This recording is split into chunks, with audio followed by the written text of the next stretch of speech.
यह कहानी है भूतिया हवेली के बारे में। बहुत साल पहले की बात है। सीतापुर नाम का एक गांव था।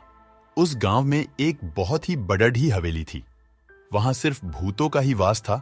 जो भी उस हवेली में जाता था, भूत उसे मौत के घाट उतार देता था और उसके कटे हुए सिर को बाहर रास्ते में फेंक देता था, ताकि लोग समझ जाए कि इस हवेली पर सिर्फ मेरा राज चलेगा और किसी का भी नहीं। इसी डर से लोग वहां कभी नहीं जाते थे और इसीलिए उसे खूनी हवेली भी कहा करते थे। उस हवेली में रहने वाले भूत ने इतना दहशत फैला रखा था कि लोग उस हवेली के आसपास भी जाना नहीं चाहते थे।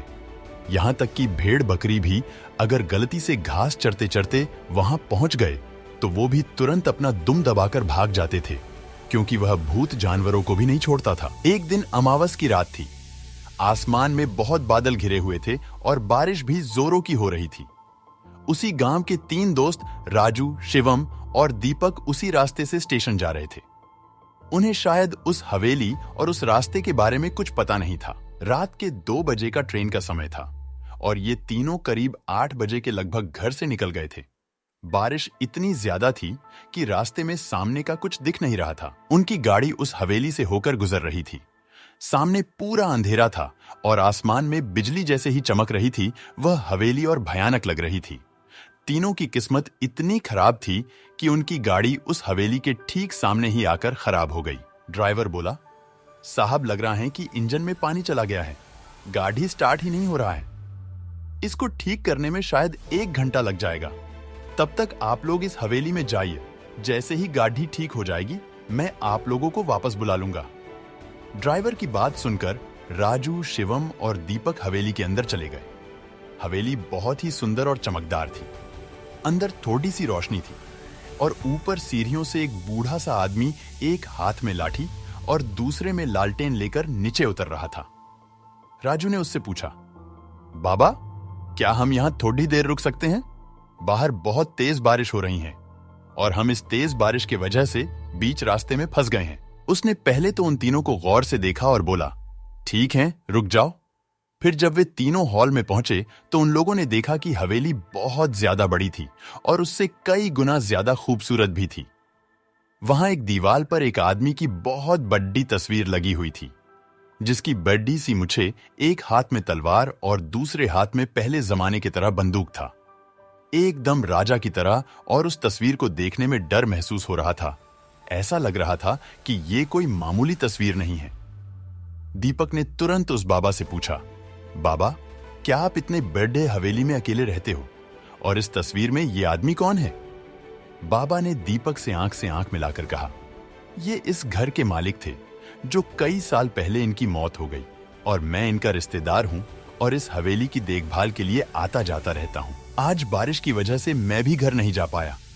चलो, मैं तुम लोग को कमरा दिखा देता हूं। राजू, शिवम और दीपक उसके पीछे पीछे चल दिए। वे लोग सीढ़ी के सामने जैसे ही गए तो ऐसा लगा कि कोई उन्हें छुप कर देख रहा है। फिर उन लोग ने अनदेखा कर दिया। कमरे तक जाते जाते अचानक उन लोग की नजर वापस राजा की तस्वीर पर पड़ी। थोड़ी देर के लिए उन्हें ऐसा लगा कि उसके हाथ और सिर हिला। शायद सबका वहम था या सच, पता नहीं, लेकिन ये सब देखकर उन लोग थोड़ा डर गए थे। फिर वो बाबा उन सबको एक कमरे में लेकर गया। फिर उन लोगों ने अपना अपना सामान रखा और सो गए। वे लोग इतना थक चुके थे कि बिस्तर पर लेटते ही नींद आ गई। रात के शायद 12 बजे का समय हुआ होगा, तभी शिवम अचानक चिल्लाने लगा। उसकी आवाज सुनकर उसके दोनों दोस्त जग गए और उससे पूछने लगे, क्या हुआ भाई, तू इतना जोर से क्यों चिल्लाया? फिर शिवम बोला, मुझे एक बहुत डरावना सपना आया था। मैंने देखा कि उस फोटो वाला आदमी हम तीनों को मारने आया है। शिवम की बात सुनकर राजू और दीपक को मजाक लगा, इसीलिए उन दोनों ने उसे समझाया और दोबारा सुला दिया और खुद सो गए। फिर थोड़ी देर बाद बिल्कुल वही सपना राजू और दीपक को आया। इसके बाद तीनों डर गए। अब उन लोग को इतना तो समझ आ गया था कि एक ही सपना हम तीनों को नहीं आ सकता। इस हवेली में कुछ तो गड़बड़ है। शायद ये कहीं भूतिया हवेली तो नहीं है। दीपक ने जल्दी से जाकर दरवाजा खोलने की कोशिश किया, लेकिन वो बाबा बाहर से दरवाजा बंद करके चला गया था। अब उन लोग को समझ नहीं आ रहा था कि क्या करें। डर के मारे सबको जोरों से प्यास लग रही थी। साथ में पानी लाए थे, लेकिन एक ही घुट पीने में सब पानी खत्म हो गया। फिर तीनों खिड़की से आवाज लगाने लगे, लेकिन बाहर से कोई जवाब नहीं आ रहा था। दीपक ने अपना मोबाइल उठाकर फोन करना चाहा, लेकिन वहां नेटवर्क ही नहीं था। सब कुछ बहुत अजीब हो रहा था। अब उनके साथ आगे क्या होने वाला था, ये किसी को नहीं पता था, लेकिन उन्हें समझ आ गया था कि वो बहुत बुरी तरह से फंस गए हैं। पूरा एक दिन और एक रात बीतने के बाद उनके कमरे का दरवाजा खुला। बाहर पूरा सन्नाटा था और जो बाबा उनको मिला था उसका भी कोई पता नहीं था। जैसे ही दरवाजा खुला, तीनों पागलों की तरह दौड़कर कमरे से बाहर निकले और हवेली से बाहर निकलने का रास्ता ढूंढने लगे, लेकिन बाहर जाने का कोई रास्ता नहीं था।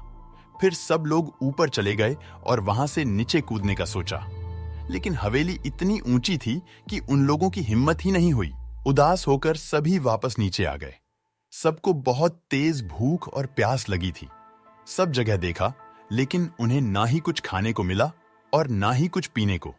नल तो था, लेकिन उसमें पानी नहीं आ रहा था। सब थक के एक जगह बैठ गए और अब क्या करें, यही सोचकर एक दूसरे से पागलों की तरह बर्ताव करने लगे।